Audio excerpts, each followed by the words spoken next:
Here's a quick review on solving quadratics. So we're going to solve one problem, x squared minus 12x equals negative 11, but we're going to solve it three different ways. So there are three main methods that we'll need to be familiar with. One of them is solving by factoring, solving by using the quadratic formula, and solving by completing the square.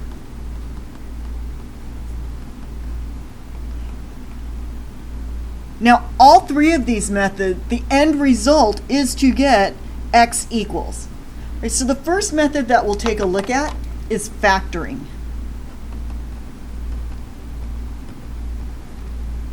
Now, the pros of factoring is factoring can be done quickly. The con is that not everything is factorable.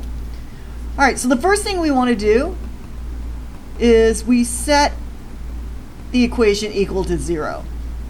So this becomes x squared minus 12x equal, add 11 to both sides, so plus 11 equals 0. Now when I factor, I know my end result is going to end up with these parentheses. You learned how to factor probably using an x and a box and factoring things out, and this was your end result. So you would end up with something like x minus 11x plus 1.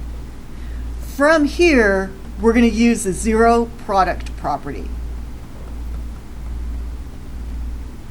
What that says is, hey, if I've got two things that are being multiplied together that equal 0, either one of these has to be 0. So x minus 11 equals 0, or x plus 1 equals 0.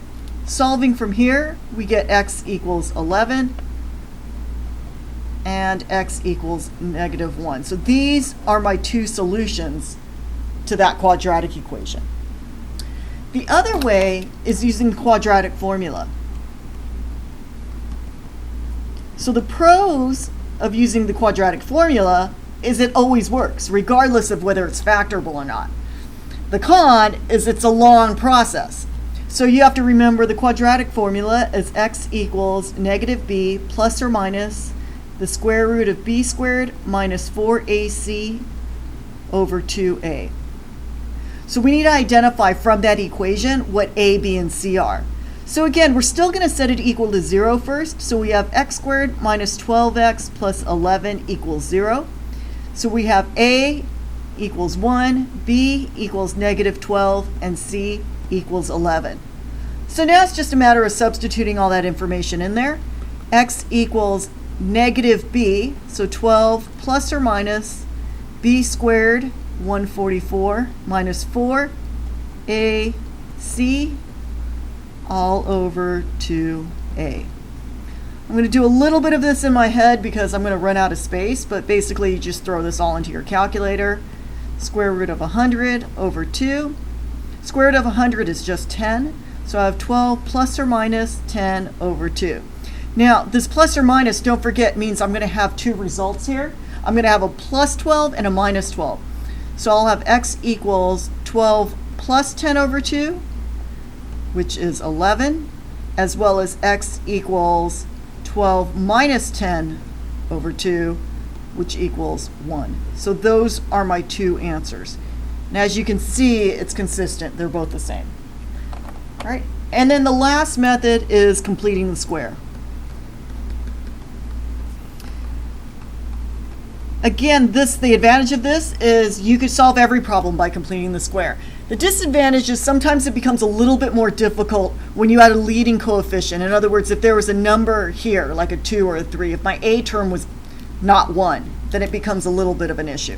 A little bit more work, no big deal. All right, so this one we start out with, I think last year you probably learned to hold this blank spot here, and we're not going to set it equal to 0. We're just going to leave that there for right now.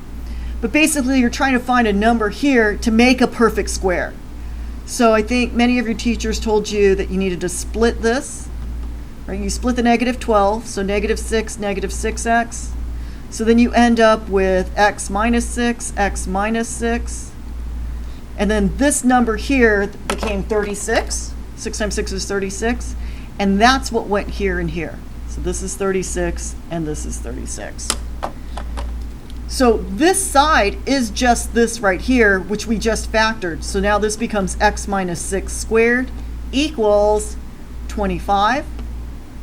Now we're just going to solve for x. Take the square root of both sides. So x minus 6 equals plus or minus 5. We're going to add 6 to both sides.